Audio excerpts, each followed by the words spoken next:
Mike Hollis, the Director of Urban Farms at Services for the Underserved. We're in my kitchen today because I want to talk about growing new plants from food scraps. There's a good number of foods that can actually be regrown from the parts that we usually throw away or add to our compost.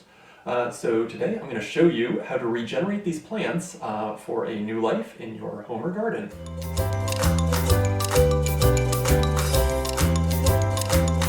We're going to start with growing plants from base cuttings. This is where you're taking the base of the vegetable and you're using it to propagate some new growth that you can harvest and eat. I'm going to show you how easy this is using celery as an example. So I've rinsed this celery and I'm just going to cut it at the base of the stalk, leaving about 1 to 2 inches.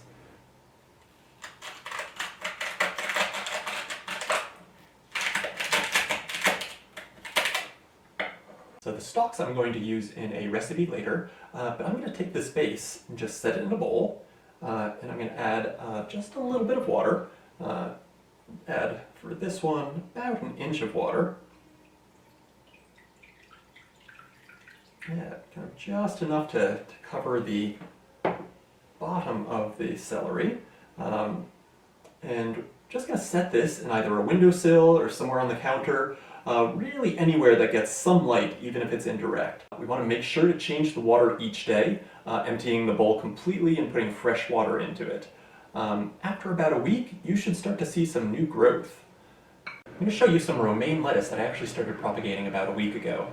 You can actually see the new growth from the center of the base really well. And in just a few more weeks, I'll probably be able to harvest another crop of lettuce from this plant. Within a few weeks, you might also start to see some root growth at the base of the plant, especially if you don't harvest the new greens right away. Once the roots reach about 1 to 2 inches, that's going to be a plant that you can even take and put into soil, whether it's in an indoor container or even outside in a garden bed.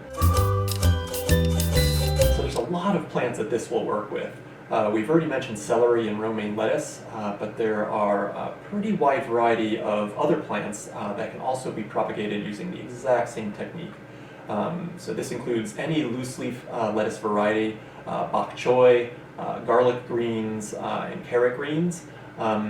If you have a cutting you want to try it with, some other plants may be difficult but not impossible. I actually surprised myself last week when I tried growing from just the stem of some kale. And you can see after about a week, we've got some new growth and it is starting to flower. So the key in this technique is going to be changing the water daily. So that's going to keep the flow of fresh water and nutrients into the base of the plant, and changing the water is going to prevent that base from starting to rot.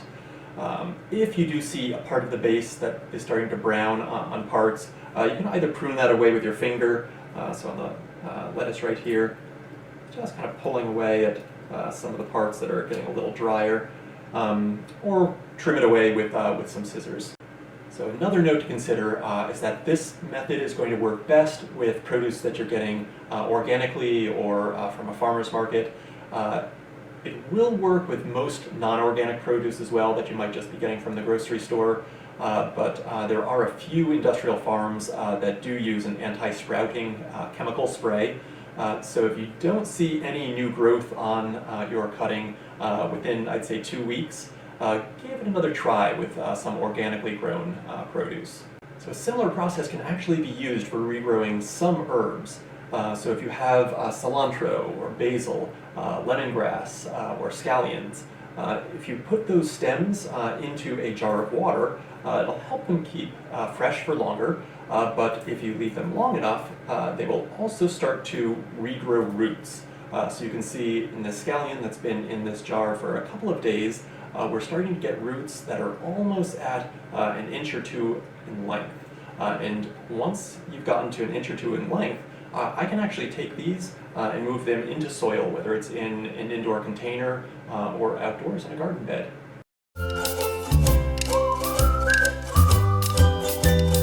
I want to show you one more method of propagating kitchen scraps. And here we won't be getting any food, but we will be getting some beautiful houseplants. So pineapple is the first. Right here, just going to take the pineapple and actually twist off the stem.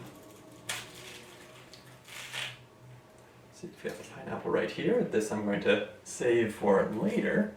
And then with the base of the stem, I'm just going to be setting that into a jar of water.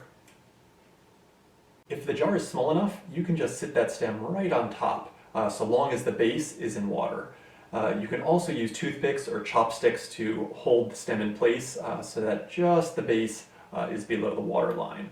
Again, make sure you're changing that water daily, and you'll start to see roots growing after a few weeks. Once the roots are between 1 and 2 inches, you're going to move that to a container and have a wonderful tropical houseplant.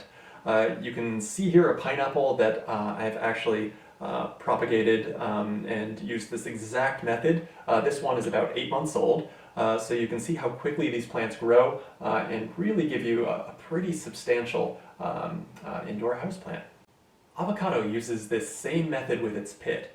So you're going to clean the pit of the avocado and then suspend it with toothpicks or anything similar to that so that about half of the pit is sitting in water, with the other half above water. So this method is going to take some patience with the avocado, but you'll eventually see that pit split with roots growing into the water and some green shoots rising from the top. So as with all of these plants, once the roots are around 2 inches long, that's when you can remove it from the water and put it into a container. Pineapple and avocado are both tropical plants, so it's going to be very rare to see them bearing fruit outside of a year-round greenhouse in our region. That said, both of them offer really wonderful greenery as houseplants that you've grown yourself. I hope that this has helped to show you the possibilities for inexpensive gardening using just food scraps from your kitchen. Let me know if you try any of these propagation methods, because I'd love to see what you're able to grow at home.